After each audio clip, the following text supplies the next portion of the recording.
अस्सलामुअलैकुम, मेरा नाम है नैयर अब्बास और आज हम बात करेंगे थ्योरम नंबर 9.1.4 के बारे में। तो सबसे पहले अगर हम इसकी स्टेटमेंट की बात करें तो हमें ये कहा गया है कि आपके पास दो राइट एंगल ट्राइंगल्स हैं।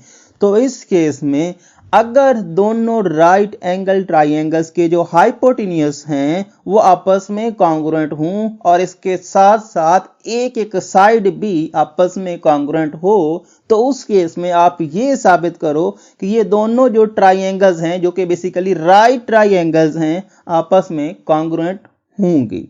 तो सबसे पहले तो हमें ये जानना पड़ेगा कि राइट एंगल ट्राइंगल्स क्या होती हैं, उसमें हाइपोटेन्यूज क्या होता है और बाकी साइड्स क्या होती हैं, उनको कैसे देखा जाता है। तो उसके बाद ही हम इस क्वेश्चन को सॉल्व करने के काबिल हो पाएंगे। तो सबसे पहले हम इसी की बात कर लेते हैं।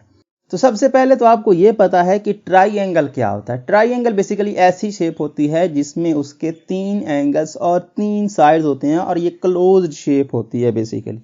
ठीक हो गया। तो हमें राइट ट्राइंगल की बात करनी है। राइट ट्राइंगल उस ट्राइंगल को बोलते हैं जिसमें एक एंगल 90 डिग्री का होता है। ठीक है ना। अगर मैं इसको ग्राफिकली बना के दिखाने की कोशिश करूं तो कुछ ऐसा सिनेरियो आपको देखने को मिलेगा। यहां पर ये आपके पास जो ट्राइंगल बनने जा रही है ये राइट एंगल ट्राइंगल है, या फिर इसको राइट ट्राइंगल भी बोलते हैं, राइट एंगल ट्राइंगल भी बोलते हैं। इसमें जो ये एंगल होता है वो 90 डिग्री का होता है। ठीक है। और इस 90 डिग्री के एंगल के जो सामने वाली साइड होती है इसको बोलते हैं हाइपोटेन्यूज, और यहां पर बाकी ये दो साइड्स रह जाती हैं। ठीक है ना। और ये दोनों साइड्स आपस में एक दूसरे के ऊपर परपेंडिकुलर होती हैं। ये आपकी साइड होती है और ये साइड इस पे परपेंडिकुलर होती है और ये साइड इस पे परपेंडिकुलर होती है। मतलब इन दोनों के एंगल जो इन दोनों को मिलाने से एंगल बनता है वो 90 डिग्री का होता है। तो अगर हम इन जनरल बात करें तो इस साइड को बेस कहा जाता है। ये जो आपकी यहां से यहां तक की लाइन है इसको बेस कहा जाता है, और यहां से यहां तक की जो लाइन है इसको परपेंडिकुलर या फिर अल्टीट्यूड बोला जाता है। इसके दो नाम ज्यादातर यूज किए जाते हैं, परपेंडिकुलर या फिर अल्टीट्यूड, और इसको बेस कहा जाता है। तो यहां पर बेसिकली हमने ये सीखा कि राइट एंगल ट्राइंगल क्या होती है। राइट एंगल ट्राइंगल एक ऐसी ट्राइंगल होती है जिसमें एक एंगल उसका 90 डिग्री का होता है, क्योंकि हम जानते हैं एक ट्राइंगल में जो टोटल एंगल का सम होता है वो 180 डिग्री का होता है। तो मतलब ये हुआ कि अगर एक 90 का हो गया बाकी दोनों को मिलाने से 90 बनेगा, क्योंकि दोनों 90 plus 90 which is equal to 180। So इसका और इसका सम करोगे तो आपके पास क्या आएगा, दोनों का सम आपको मिलेगा 90 का, और ये एक ही 90 का एंगल होता है। और इसके सामने वाली क्या होती है, इसके सामने वाली साइड जो होती है वो होती है हाइपोटेन्यूज, और यहां पर इसको बेस कहा जाता है और इसको परपेंडिकुलर या फिर अल्टीट्यूड कहा जाता है। यहां तक तो ये बात हो गई कि आपके पास राइट एंगल ट्राइंगल क्या होती है। अब हम आ जाते हैं जी अपने असल क्वेश्चन की तरफ। हमें यह कहा गया था कि आपके पास दो राइट एंगल्स ट्राइंगल हैं। तो यहां पर एक तो हमने पहले से बना ली है और अब एक और हम इसके साथ ही एक राइट एंगल ट्राइंगल बना लेते हैं। तो लेट्स से एक राइट एंगल ट्राइंगल हम यहां बना लेते हैं। ठीक है ना। ये हमने दूसरी राइट एंगल ट्राइंगल बना ली है उसी जैसी। ठीक है ना। राइट एंगल ट्राइंगल हमें बनानी है और उसकी खूबी क्या होनी चाहिए, उसकी खूबी ये होनी चाहिए कि वो आपके पास एक एंगल 90 का रखती हो। लेट्स से ये एंगल 90 डिग्री का है। नाम दे लो, अपनी मर्जी से नाम देने होते हैं। नाम में क्या रखा है, नाम अपनी मर्जी से दे सकते हो। लेट्स से ए बी सी, और लेट्स से ये डी और ये ई और ये एफ। हमारे पास दो राइट एंगल्स ट्राइंगल्स हो गई। और कहा क्या है, उन्होंने कहा है कि भाई उनकी जो दोनों हाइपोटेन्यूस हैं और एक साइड वो क्या है, वो आपस में कॉन्ग्रुएंट है। तो हाइपोटेन्यूस तो दोनों का ये है, ठीक है ना, हाइपोटेन्यूस तो दोनों का ये है, ये हाइपोटेन्यूस और ये हाइपोटेन्यूस, तो ये आपस में कॉन्ग्रुएंट है, मतलब A B is congruent to D F, ये आपको दिया है।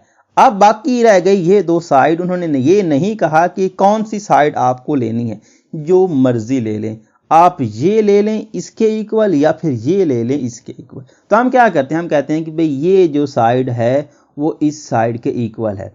ये दो बातें उन्होंने हमें दी कि भाई हाइपोटेन्यूस और परपेंडिकुलर हमने माना है, लेकिन उसने कहा है कि भाई एक साइड ले लो, तो एक साइड हमने ये परपेंडिकुलर वाली ले ली, तो एक साइड ये और ये साइड दो हमने इक्वल मान ली। अच्छा, अब सिंपल सी बात है, अगर हमें दो ट्राइंगल्स को कॉन्ग्रुएंट प्रूव करना है तो उसके लिए क्या चीज जरूरी होती है, हम जानते हैं कि अगर हम दो साइड और एक एंगल इक्वल कर दें तो ट्राइंगल्स कॉन्ग्रुएंट हो जाती हैं, और अगर दो एंगल और एक साइड कॉन्ग्रुएंट कर दें तब भी ट्राइंगल्स कॉन्ग्रुएंट हो जाती हैं। लेकिन हमारे पास तो एक बनी बनाई फॉर्म मिल रही है, ये साइड और ये साइड आपस में कॉन्ग्रुएंट, ये साइड और ये साइड आपस में कॉन्ग्रुएंट, और ये दोनों 90 के हैं। तो एक एंगल दो साइड इक्वल, तो इस केस में ये साबित हो जाएगा कि ये आपके पास क्या है, ये आपके पास दोनों ट्राइंगल्स कॉन्ग्रुएंट ट्राइंगल्स हैं। लेकिन अगर हम अपनी बुक की बात करें तो बुक में उन्होंने दूसरा प्रोसीजर फॉलो किया है, उससे भी आप कर सकते हो, लेकिन उससे अगर सिंपल प्रोसेस आपको मिलता है, आप उसको सिंपली सॉल्व कर सकते हो, तो उतने बड़े झंझट में पड़ने की जरूरत नहीं है, आप इसी प्रोसीजर को फॉलो करें। आपका तो मकसद ये है कि आप इन दोनों ट्राइंगल्स को कॉन्ग्रुएंट करना चाहते हो, सो उस केस में आप कर सकते हो, ठीक है ना। तो दोनों ट्राइंगल्स को कॉन्ग्रुएंट करना, तो हमें पता है कि दो साइड एक एंगल बराबर, तो दोनों ट्राइंगल्स कॉन्ग्रुएंट, तो दो साइड और एक एंगल तो पहले से बराबर, राइट एंगल ट्राइंगल की डेफिनेशन से हमें सब कुछ मिल जाता है, तो हमें कुछ और करने की जरूरत ही नहीं है। तो ये आपके पास वैसे ही बन जाएगा कि आपके पास दोनों राइट एंगल ट्राइंगल्स आपस में कॉन्ग्रुएंट होती हैं। तो ये कहानी तो हो गई सारी कि हमने समझ लिया कि कहां से कैसे कैसे करके ये सीन बन रहे हैं। तो सबसे पहले आपको क्या लिखना होता है, सबसे पहले आपको ये लिखना होता है कि भाई हमें गिवन क्या है। तो सबसे पहले हम ये लिखते हैं कि गिवन, और गिवन में क्या लिखेंगे, दो ट्राइंगल्स हैं जो कि राइट एंगल ट्राइंगल्स हैं। लेट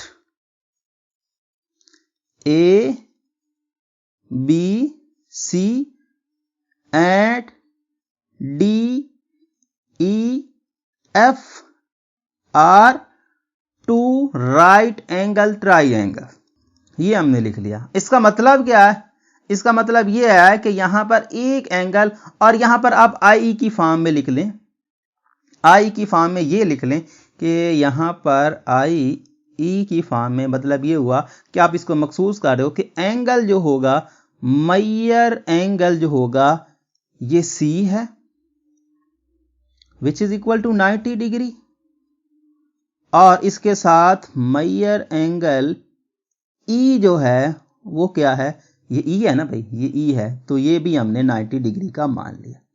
इसका मतलब ये है कि दोनों राइट एंगल ट्राइंगल्स, इनमें एक एंगल 90 डिग्री का होगा, और हमने ये मान लिया कि सी एंगल 90 डिग्री का है और ई एंगल 90 डिग्री का है। अच्छा, उसके बाद उन्होंने एक और दो चीजें दी। उन्होंने ये भी कहा है कि भाई आपके पास जो यहां पर आपके पास हाइपोटेन्यूस हैं और हाइपोटेन्यूस भी आपस में कॉन्ग्रुएंट हैं। तो इसके साथ साथ और क्या दिया, हाइपोटेन्यूस हमने क्या माने हैं, हाइपोटेन्यूस हमने माने हैं ए बी और डी एफ। तो इसके साथ साथ उन्होंने ये भी दिया है कि A B is congruent to D F, ये भी हमें दिया। अच्छा, इसके साथ साथ एक और चीज दी है, उसने कहा है कि भाई यहां पे इसके साथ साथ एक और साइड भी उसकी कॉन्ग्रुएंट है, तो वो हमने ए सी और ए डी ई कह दिया। तो ए सी और डी ई, ए सी और डी ई भी कॉन्ग्रुएंट हैं। अब ये हो गया। अब लिखना होता है कि आपको प्रूव क्या करना है। तो टू प्रूव हमें प्रूव ये करना है कि ये दोनों ट्राइंगल्स आपस में कॉन्ग्रुएंट हैं। तो ABC और DEF हमको प्रूव करना है कॉन्ग्रुएंट। तो ट्राइंगल इसको यहां पर ऐसे नहीं लिखोगे, राइट एंगल ट्राइंगल, इसको राइट एंगल ट्राइंगल इसकी फॉर्म में। वैसे हम जैसे नॉर्मली ट्राइंगल लिखते हैं उस तरह से ट्राइंगल आपको नहीं लिखना है, इस तरह से लिखना। चलो लिख लें, दोनों केसेस में बात तो सेम ही आती है, लेकिन राइट एंगल ट्राइंगल लिख लें तो वो ज्यादा बेस्ट है। तो इस केस में राइट एंगल ट्राइंगल कौन सी हैं? ABC is congruent to right angle triangle, ठीक है ना, राइट एंगल ट्राइंगल क्या, और ये आपकी दूसरी बनेगी DEF